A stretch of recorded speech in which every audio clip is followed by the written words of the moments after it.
இந்த மாதிரி ஒரு முட்டை குழம்பு செஞ்சு பாருங்கள்.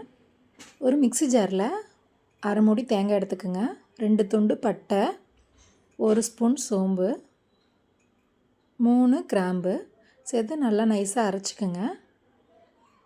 வடைச்சட்டியில் எண்ணெய் சேர்த்துக்கலாங்க. தாளிப்புக்கு சிறிதளவு சோம்பு பொரிஞ்சோனையும் கருவேப்பிலை சேர்த்துக்கலாங்க. ஒரு பெரிய வெங்காயம், இஞ்சி பூண்டு பேஸ்ட்டுங்க சேர்த்து நல்லா வதக்கி விடுங்க. வதங்கி வந்த உடனே ஒரு தக்காளி பழம், பெரிய தக்காளி பழத்தை கட் பண்ணி அது கூட சேர்த்துக்கலாம். சேர்த்து நல்லா தக்காளி பழம் குழஞ்சி வந்ததுக்கப்புறம் சிக்கன் மசாலா தூள் 1 ஸ்பூன், வரமிளகாத்தூள் 1 ஸ்பூன், மல்லித்தூள் 2 ஸ்பூன் சேர்த்துக்கலாங்க.